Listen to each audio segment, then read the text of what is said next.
Welcome to పూరా local news.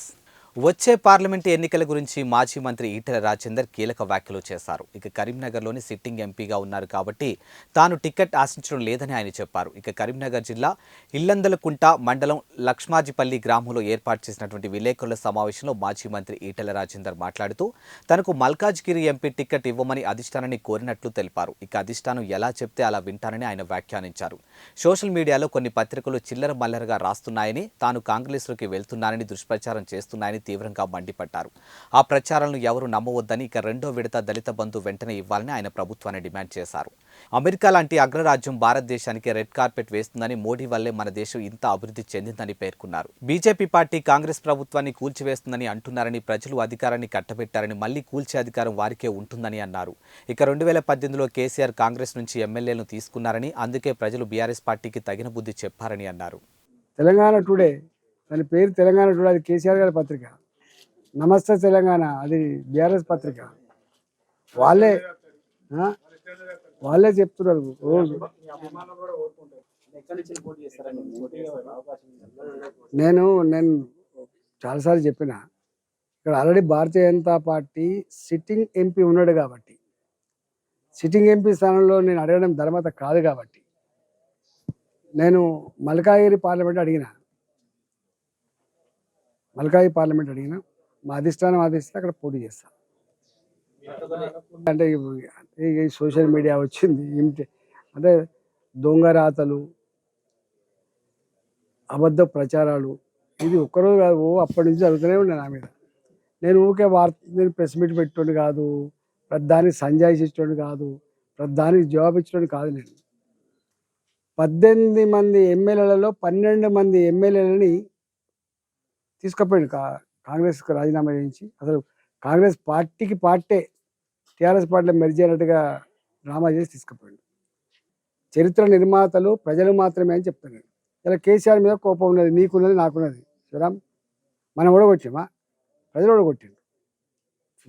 Tsunami లెక్క వచ్చింది, దంచి కొడితే పోయింది, ఏమి తట్టుకోలేదు. వాడిని ఆనాడు చేసి చూపిస్తా అని చెప్పి ప్రగల్భాలు పలికిండు కాబట్టి ఇవాళ నేను కోరుతున్నా, ఆ ప్రభుత్వం అయితే మోసం చేసింది, హుజరాబాద్ దళిత జాతికి మోసం చేసింది.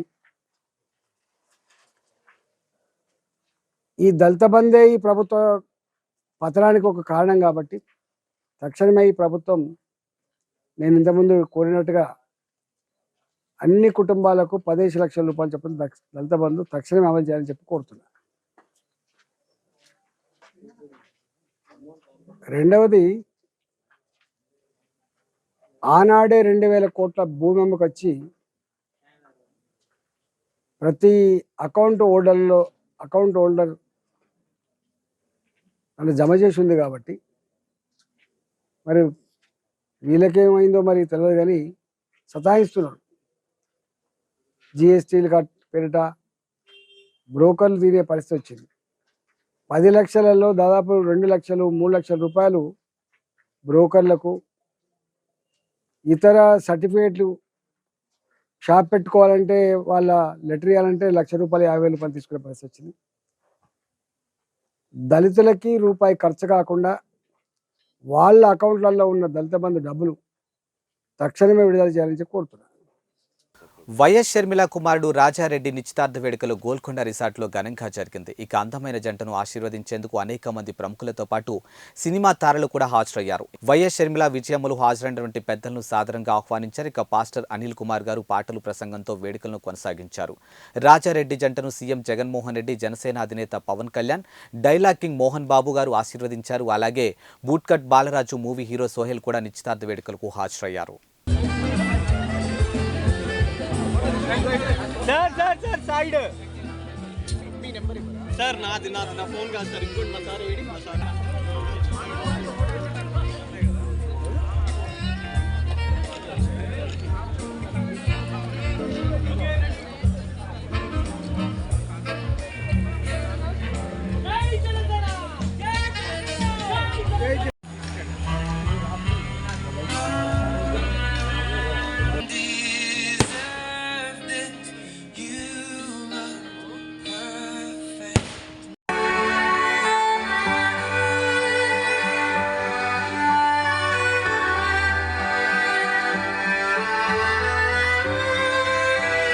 గజ్వేల్ కృతజ్ఞతా సభలో మాజీ మంత్రి హరీష్ రావు మాట్లాడారు. ఇక గజ్వేల్లో కేసీఆర్ మంజూరు చేసినటువంటి పనులను ఆపడం ఇదెక్కడి పద్ధతని, మీకు చేతనైతే కేసీఆర్ చేసినటువంటి పనుల కంటే ఎక్కువ అభివృద్ధి చేసి చూపించండి అని అన్నారు. ఇక గజ్వేల్లో కేసీఆర్ మంజూరు చేసినటువంటి పనులు ఆపితే మా గజ్వేల్ ప్రజలు తిరగబడతారు, జాగ్రత్త అని హరీష్ రావు హెచ్చరించారు. ఊళ్లలో నాట్లు తక్కువగా పడుతున్నాయి, ఇక నీళ్లు కరెంటు ఇస్తారో లేదో అని అనుమానం పడుతున్నారని, పోయిన యాసంగితో పోల్చితే ఈసారి పంట సాగు తగ్గుతుందని ఆ వివరాలు ప్రజల ముందు పెట్టాలని ఆయన డిమాండ్ చేశారు. రైతుల్లో విశ్వాసం పెంచే దిశగా ప్రభుత్వం చర్యలు తీసుకోవాలని, సాగు, నీరు, కరెంటు, రైతు బంధు అందించి సాగు పెంచాలని ప్రభుత్వానికి సూచించారు. ఇక కేసీఆర్ కోరుకున్నట్లు త్వరలోనే గజ్వేల్ క్యాంప్ ఆఫీస్కి వస్తానని, మీ అందరితో త్వరలో సమావేశం ఏర్పాటు చేస్తామని హరీష్ రావు తెలిపారు. స్థానిక నాయకులతో పాటు కేసీఆర్ తాను అందుబాటులో ఉంటామని, ఎలాంటి ఆందోళన అవసరం లేదని, కలిసి ముందుకు వెళ్తామని హరీష్ రావు వివరించారు. సిద్దిపేట జిల్లా జనవరి 19న మహిళలు సాధారణంగా నీటి కుళాయిల వద్దను లేక నిత్యావసర సరుకుల ధరల తేడా వస్తేను లొల్లి పెట్టుకోవడం చూసాం. కానీ బస్సులో ఫ్రీ జర్నీ తెచ్చిన తంటాలతో సీటు కోసం లొల్లి పెట్టుకుంటూ ఉన్నారు. ముందు సీట్ల కోసం జుట్టు పట్టుకుంటూ ఉన్నారు. మొన్న బట్టలు చింపుకున్నారు. ఇప్పుడు జరిగింది అంతకు మించనే చెప్పాలి.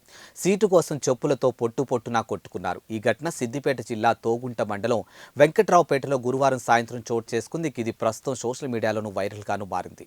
బస్సు సికింద్రాబాద్ నుంచి దుబ్బాక వస్తుండగా సీటు కోసం మహిళల మధ్య గొడవ జరిగింది. ఇక ముందు మాట పెరిగింది. ఇక తర్వాత ఆ గొడవ కాస్త కాళ్ల చెప్పులు తీసుకునే పరిస్థితికి వచ్చింది. ఒకరిపై ఒకరు దాడి చేసుకునే క్రమంలో చెప్పులు తీసుకుని కొట్టుకున్నారు. ఇక మిగిలిన బస్సు ప్రయాణికులు తమ ఫోన్లలో వీడియోలు తీసి సోషల్ మీడియాలో పోస్ట్ చేశారు. ఇక దీనిపై నెటిజన్లు భిన్నంగాను స్పందిస్తున్నారు. సీట్ల కోసం ఎంత పోరు అవసరమా అని కొందరు వ్యాఖ్యానిస్తున్నారు. ఇది చూసారా సార్ అంటూ టీఎస్ఆర్టీసీ ఎండీ సజ్జనార్పై మరికొందరు వ్యాఖ్యానిస్తూ ఉన్నారు. అయితే ఈ ఉచిత ప్రయాణంపై హైకోర్టులో పీల్ దాఖలైంది. ఇక ఓ ప్రైవేటు ఉద్యోగి పిటిషన్ దాఖలు చేశారు. ఆర్టీసీ వ్యవహారాలపై నిర్ణయం తీసుకునే అధికారం రాష్ట్ర ప్రభుత్వానికి లేదని, మహిళలకు మాత్రమే ఉచిత ప్రయాణం వస్తే కల్పించడం వివక్ష కిందే వస్తుందని పీల్లోనూ పేర్కొన్నారు.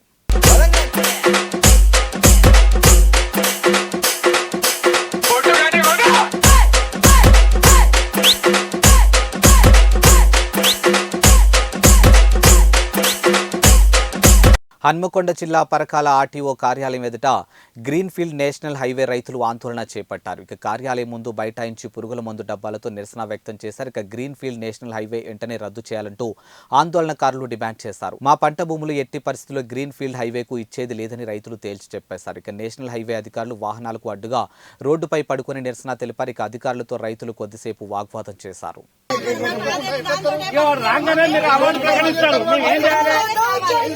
మా బిడ్డకు 15 సంవత్సరాలు అవుతుంది. అప్పుడు వరదక్షిణ లేకుండా ఆమెకు భూమి రాసిచ్చినాం.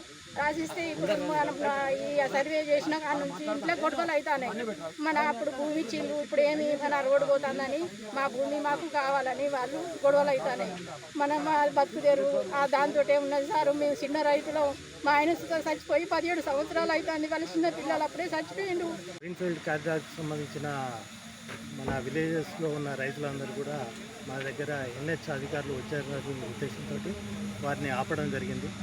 ఆ క్రమంలో మనము ఈరోజు మన రైతులకు కూడా వాళ్ళు ఎటువంటి భూములు ఇవ్వము అని చెప్తూ ఉండడం, మరి వాళ్ళకు సరైన కాంపన్సేషన్ కూడా రాకపోవడం వల్ల వాళ్ళు వ్యతిరేకత తెలియపరుస్తున్నారు. కాబట్టి వాళ్ళకు మనము ఏంటంటే ఇక ముందు ఏదైతే అవార్డ్స్ ఉన్నాయో ఇక్కడి నుంచి చేసేటి అన్నీ కూడా ఆపాలి, అవన్నీ కూడా అవార్డ్స్ కాకుండా చూసుకోండి అని చెప్పేసి చెప్పడం జరిగింది. అదే విషయం వాళ్ళ రిప్రజెంటేషన్ ద్వారా వాళ్ళ నిరసనను తెలియజేశారు. ఇది మా పై అధికారుల దృష్టికిను మరియు ఆ ఎన్హెచ్ అధికారుల దృష్టికి తీసుకెళ్ళి మేము ఆర్డీఓ ఆఫీస్కి వచ్చి రిప్రజెంటేషన్ ఇవ్వడం జరిగింది. అది ఎందుకంటే వాళ్ళు ఆర్డీఓ ఆఫీస్ నుండి మాకు అవార్డు ప్రకటిస్తామని ఒక నోటిఫికేషన్ వచ్చిందండి. ఈ నోటిఫికేషన్ మేము హైకోర్టులో స్టే ఉండగానే వాళ్ళు అవార్డు ప్రకటిస్తామని మా గ్రామాలలో ఒకటి కరపత్రం పంచి రైతులకు తెలియపరిచారు. దానికి వ్యతిరేకంగా, దానికి నిరసనగా ఈరోజు మేము పరకాల ఆర్డీఓ ఆఫీస్ ముట్టడికి వచ్చాము. పరకాల ఆర్డీఓ ఆఫీస్ ముందట ఎన్హెచ్ఐ వాళ్ళ కారు ముందట దిగ్బంధనం చేసి కూర్చున్నాం. ఎందుకంటే మేము ఈ గ్రీన్ఫీల్డ్ హైవేకు భూములు ఇచ్చేది లేదు, గ్రీన్ఫీల్డ్ హైవేని పూర్తిగా రద్దు చేసే వరకు పోరాటం ఉధృతం చేస్తాము. మేము గ్రీన్ఫీల్డ్ హైవేకి సహకరించాము. మేము పచ్చని పంట పొలాలు మేము ఎట్టి పరిస్థితుల్లో ఇవ్వమనే ఉద్దేశంతో వాళ్ళకు తెలియపరిచాం. ఎన్హెచ్ఐ ఆఫీసర్లకు కానీ ఆర్డీఓ కానీ తెలియపరిచాము. లిఖితపూర్వకంగా ఇవ్వడం జరిగింది. భవిష్యత్తులో కూడా మా భూములను మేము ఎన్హెచ్ఐకి కానీ గ్రీన్ఫీల్డ్ హైవేకి కానీ ఇవ్వబోము. ఎందుకంటే ఇవి పచ్చని పంట పొలాలు, సారవంతమైన నేలలు కలిగిన ప్రాంతం ఇది. ఈ భూములు మేమంతా సన్నకారు చిన్నకారు రైతులమండి. 2 ఎకరాలు ఎకరంన్నర భూములు ఉన్న వాళ్ళమే. ఈ భూములు పోతే మేము జీవనాధారం లేదు. కాబట్టి మేము ఎట్టి పరిస్థితుల్లో భూములు ఇచ్చడానికి గవర్నమెంట్కి కానీ ఎన్హెచ్ఐ అధికారులకు కానీ నేషనల్ హైవే కానీ మేము భూములు ఇచ్చేది లేదు. థ్యాంక్స్ ఫర్ వాచింగ్ పూరా local news, your choice for local voice.